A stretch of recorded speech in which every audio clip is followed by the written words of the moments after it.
Hello, nice to meet you. I'm Chae Sung, and I would like to talk about food ethics and delivery ethics in the period of COVID-19.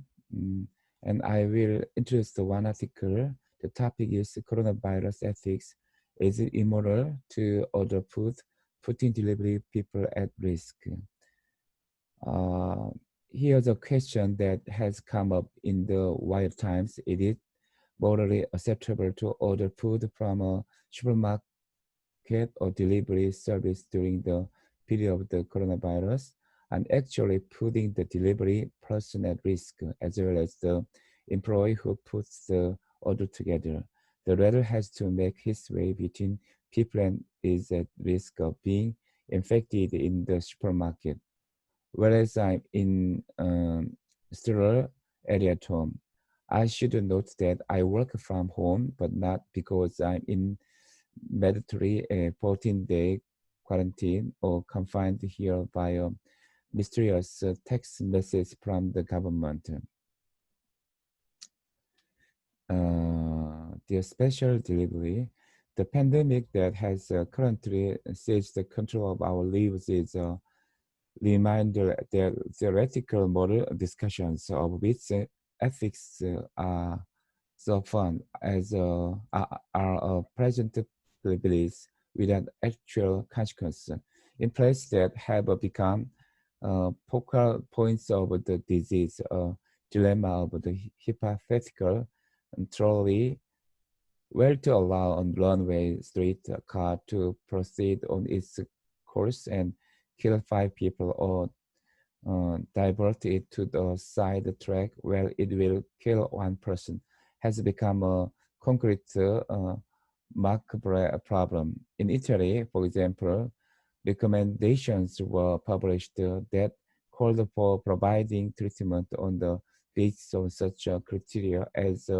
age and background disease, and not only to people infected with the coronavirus, but to all the patients in the hospitals.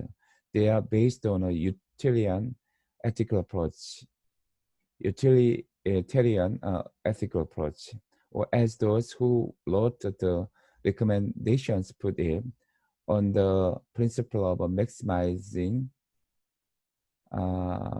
benefits for the largest number. Physicians in extreme emergency situations have no choice but to rely on cold calculations that reduce people to their physiological existence. However, such calculations leave out everything that gives meaning to human life, such as its person's uniqueness and unknown possibilities. Its on her future holds in store, and also ignore the broader picture of the totality of circumstance and implication inherent in every decision. A similar distinction underlies the theory of the Italian philosopher Giorgio Agamben in his 1998 book, Homo Sacer, Sovereign Power and Bare Life. Agamben noted that in ancient Greece, there were two separate terms for what we call life: life as a biological fact, and political life, and the way individuals and groups live. It's a bios. A biological life is joy. In the modern age, the linguistic and conceptual separation between physiological life and life as it is lived gradually disappeared. Agamben himself has referred to the subject in the context of the lockdown as that has been foisted on Italy because of the coronavirus pandemic. In an article he published in late February, he warned the first thing that the wave of panic that's terrorized the country has clearly shown is that our society no longer believes in anything but naked life. It is evident that Italians are prepared to sacrifice practically everything: normal living conditions, social relations, work, even friendships and religious or political beliefs to avoid the danger of a failing field. The naked life and the fear of losing it is not something that bring man and woman together, but something that binds and separates them. Other human beings are now seen only as a potential contaminators to be avoided at all costs. Men have become so used to living in conditions of permanent crisis and emergency that they don't seem to notice that their lives have been reduced to purely biological condition, one that has lost not only any social political dimension, but even any compassionate and emotional one. The invention of epidemic. Coronavirus reveals what really makes the world go round, and it's not money.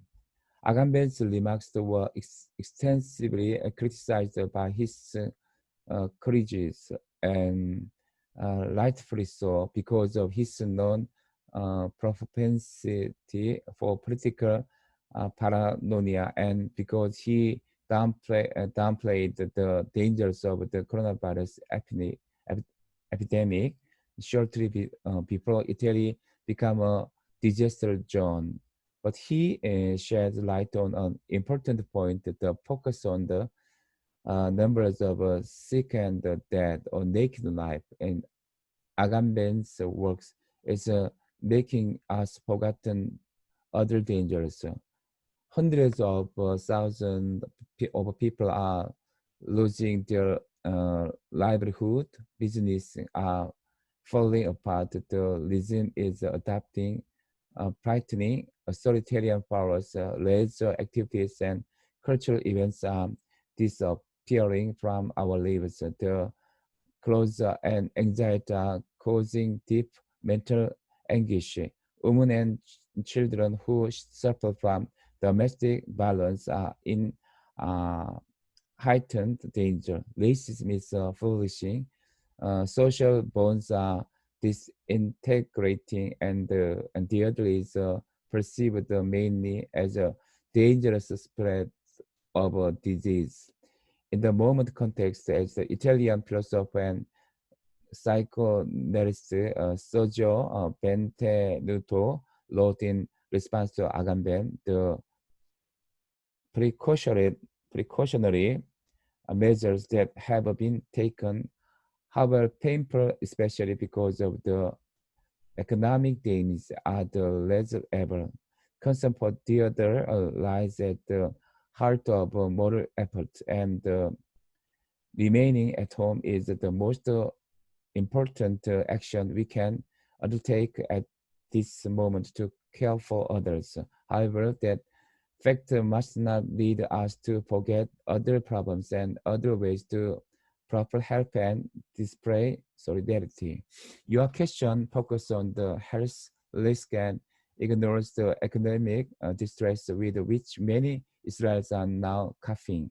Responsibility for this falls mainly on the state's shoulders, but we too, as private individuals, have a duty to assist and much as we can.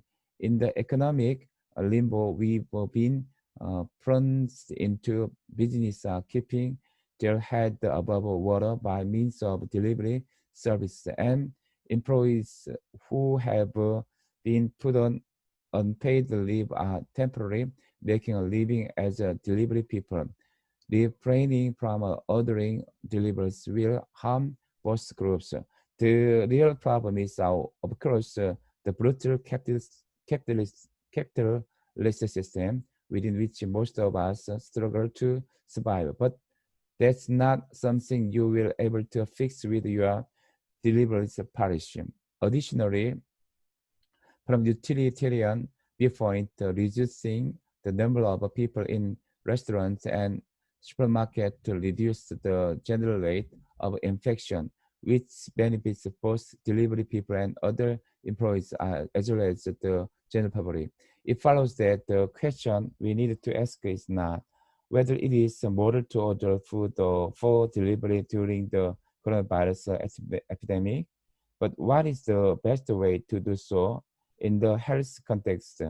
This means asking the delivery people to leave the item outside of the door or to keep distance from them for the good of both parties. In the socio-economic context, it is better to order from businesses and delivery services that pay their employees a fair wage and grant them social benefits to prefer a small neighborhood business to tip the delivery person handsomely on the credit card and to give them a high rating on the app, even if there are some understandable delays. It is also important to remember the people who, unlike you, aren't able to leave the house to shop due to their age or medical condition, and the tens of thousands who are in preventive quarantine. The high volume of others causes delays in deliveries, and that can't make up what's missing by a quick trip to the supermarket. You should make an effort to find out whether the chain you ordered from gives priority to at-risk population groups. If not, you can do part of the shopping yourself. It's impossible to follow the full range of consequences of every decision and avoid causing any harm, especially in situations of uncertainty like the present crisis. All we can do is open our eyes and our hearts and try to act sensitively and responsibly. Moral philosophy can set forth useful directions and not absolute answers. As Bennett Luther noted his reply to Agamben, paraphrasing a line from Shakespeare's Hamlet, there are more politics in heaven and earth than dreamt of. It's your philosophy.